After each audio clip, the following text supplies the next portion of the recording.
Hello friends, I am back. मैं फिर से वापस आई हूँ कहानी फासले पार्ट 4 लेकर। तो चलिए सुनते हैं कहानी फासले भाग 4। टैक्सी में बैठे हुए मैं सोच रही थी कि 5:30 से 8 तक तो वो जिम में रहती है, फिर 7 बजे पार्क में वो क्या कर रही थी। अब तो वो हर रोज जिम जा रही थी। आजकल जो कुछ भी हो रहा था मेरी समझ में नहीं आ रहा था, लेकिन शायद इसके लिए कहीं न कहीं मैं भी जिम्मेदार थी। मैं संस्कृति से 2 साल बड़ी थी, कह सकते हैं कि वो मेरी छोटी बहन जैसी थी।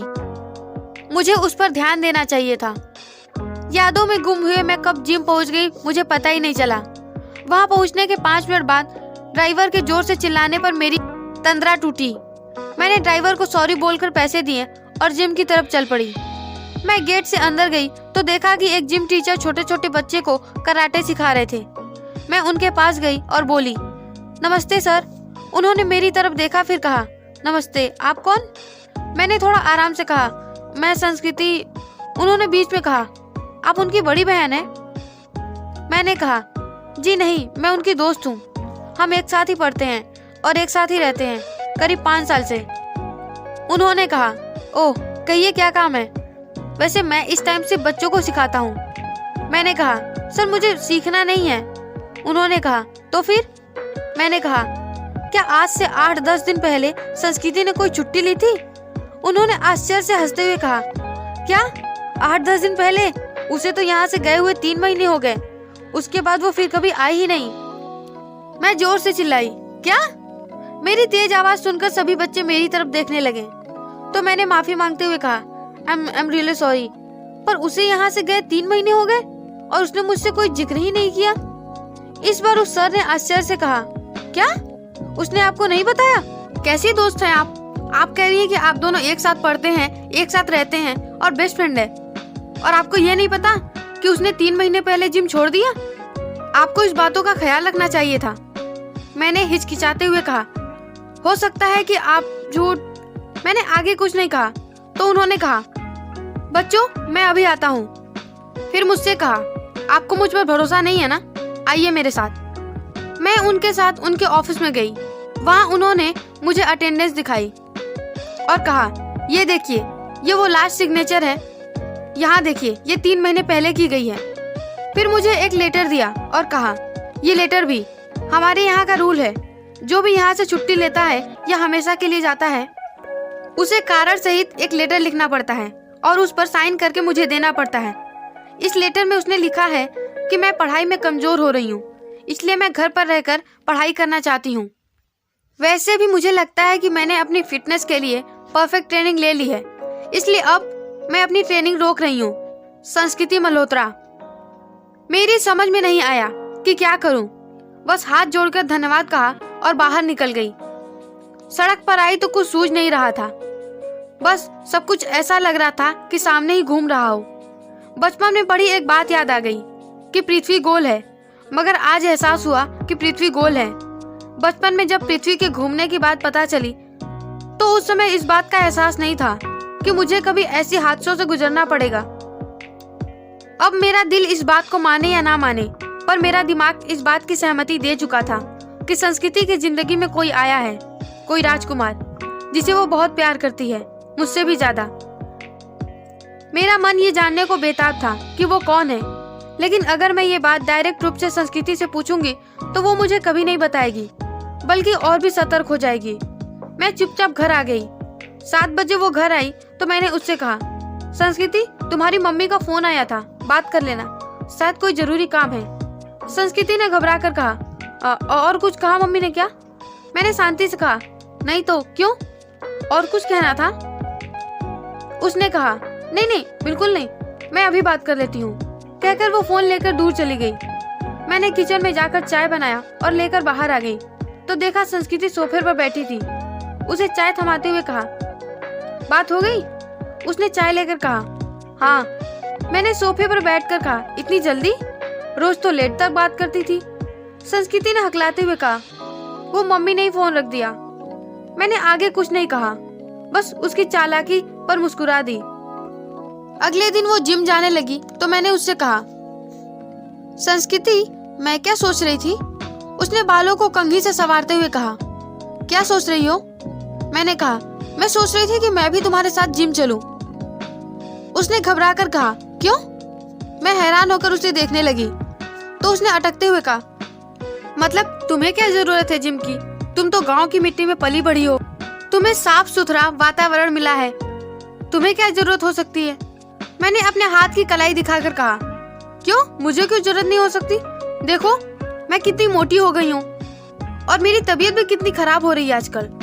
मेरी बात सुनकर संस्कृति मेरे पास आई और प्यार से मेरा हाथ पकड़कर बोला, डियर, मैं तो सिर्फ इसलिए कह रही थी कि इस बार हम फाइनल में हैं। मेरे घर वाले को तो नहीं, पर तुम्हारे घर वालों को तुमसे बहुत उम्मीद है।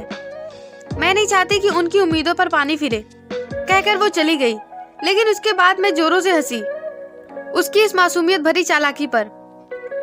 शाम को जब वो कोचिंग जाने की तैयारी करने लगी तो मैं अपने चेहरे पर पश्चाताप के भाव लेकर उसके पास आई और कहा, संस्कृति, एक्चुअली यू आर राइट, मुझे जिम नहीं जाना चाहिए। उसने खुशी से उछलकर कहा, देखा, मैं कभी गलत होती ही नहीं। मैंने उसके हाँ में हाँ मिलाते हुए कहा, हाँ यू आर राइट, लेकिन मैं सोच रही थी कि मैं तुम्हारे साथ कोचिंग चलूं। आखिर तुम्हें मेरी पढ़ाई और मेरे घर वालों की कितनी परवाह है। मैंने सोचा कि मैं कोचिंग करूंगी तो मेरे घर वालों को मुझसे कभी निराश नहीं होना पड़ेगा। उसने दुखी मन से घबराते हुए कहा, तुम्हें कोचिंग की क्या जरूरत है? तुम तो क्लास में सबसे इंटेलिजेंट लड़की हो। मैंने नाटक करते हुए कहा, क्यों नहीं है, बल्कि मुझे तो शायद तुमसे ज्यादा जरूरत है। उसने कहा, वैसे आरुति, मैं क्या कह रही थी कि मैं जिस कोचिंग में पढ़ती हूँ ना, वो उतना अच्छा नहीं है। तुम दूसरा कोचिंग क्यों नहीं कर लेती? मैंने बात बदलते हुए कहा, अरे तुम्हारा टाइम क्या हुआ? उसने हड़बड़ाते हुए कहा, ओह मैं तो भूल गई तुम्हारे बातों के चक्कर में, मैं चलती हूँ, लेकिन हाँ कोचिंग मत आना प्लीज, बाय। कहकर वो चली गई। 4 दिनों तक मैंने इस बारे में कोई बात नहीं की। 4 दिनों के बाद अगली सुबह संडे था। 5 बजे मेरी नींद खुली तो देखा संस्कृति अपने बिस्तर पर नहीं थी। तो मुझे ख्याल आया कि इस समय तो वो बाथरूम में रहती है। मैंने देखा तो उसका फोन पास में ही पड़ा था। मैं उठाने जा ही रही थी कि मेरे हाथ रुक गए। मेरा दिमाग उसके फोन को चेक करने के लिए कह रहा था, मगर दिल इस बात की इजाजत नहीं दे रहा था, क्योंकि वो मेरी बेस्ट फ्रेंड है। आखिर मैंने दिल की सुनी और कमरे से बाहर निकल गई। तभी फोन बजने लगा। मैं फिर से फोन के पास गई। स्क्रीन पर हार्ट शेप के साथ राहुल नाम चमक रहा था। मैंने खुद से कहा, ओह तो राहुल नाम है उन जनाब का, और मुस्कुरा दी। जब संस्कृति बाहर से निकली तो मैंने उसका मोबाइल हाथ में लिया और गंभीरता से कहा, कौन है वो? उसने घबरा कर कहा, कौन कौन कौन है? मैंने प्यार से उसके आगे पीछे घूमते हुए कहा, वही जिसने मेरी दोस्त को मुझसे ही नहीं उसके घर वालों से भी दूर कर दिया है, जिससे मेरी दोस्त रात भर मोबाइल पर बातें करती रहती है, जिससे मिलने के लिए मेरी दोस्त कोचिंग और जिम का बहाना करके जाती है। उसने सफाई देते हुए कहा, ऐसा कोई नहीं है, तुम गलत सोच रही हो। मैंने मुस्कुराते हुए कहा, कब बुला रही हो राहुल को? उसने हैरान होकर कहा, राहुल को?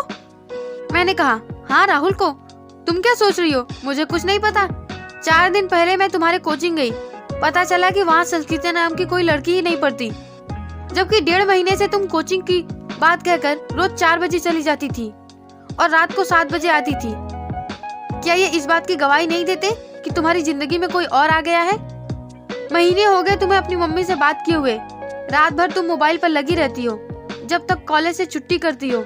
रोज सुबह जिम के बहाने निकल जाती हो और 3 महीने पहले ही जिम से छुट्टी ले चुकी हो। अब बोलो संस्कृति, क्या तुम्हारी जिंदगी में ये सारे बदलाव राहुल के आने से ही नहीं हुए? मेरी बात सुनकर उसने सिर झुका लिया। मैंने फिर कहा, संस्कृति, हमारे बीच का रिश्ता वो रहा है कि हमने एक दूसरे से कुछ भी नहीं छिपाया है। तुम्हारी छोटी से छोटी बातों की मैं भागीदार रही हूँ और हर समस्या तुम मुझसे शेयर करती रही हो, ये कहकर कि तुम्हारी समस्या मुझसे कहकर कम हो जाती है और हर खुशी दुगनी। फिर क्या वजह थी कि तुम कोई बात मुझसे 5-6 महीने से छिपा रही हो? संस्कृति ने डरते हुए कहा, मुझे लगा था कि तुम मुझे डांटोगी, राहुल को छोड़ देने को कहोगी कि अभी मेरा फाइनल आने वाला है, मुझे पढ़ाई पे ध्यान देना चाहिए, ये सब नहीं करना चाहिए। मैंने प्यार से उसके कंधे पर हाथ रखते हुए कहा, आज के लिए बस इतना ही, आगे की कहानी अगले पार्ट में। कहानी जारी रहेगी। तो आपको हमारी कहानी कैसी लग रही है? अगर आपको हमारी कहानी अच्छी लग रही है तो इसे लाइक, शेयर और कमेंट जरूर कीजिए। हमारे चैनल को सब्सक्राइब करके घंटी का बटन प्रेस कीजिए। ताकि आने वाले पार्ट्स और नई कहानियाँ आप तक पहुँच सके।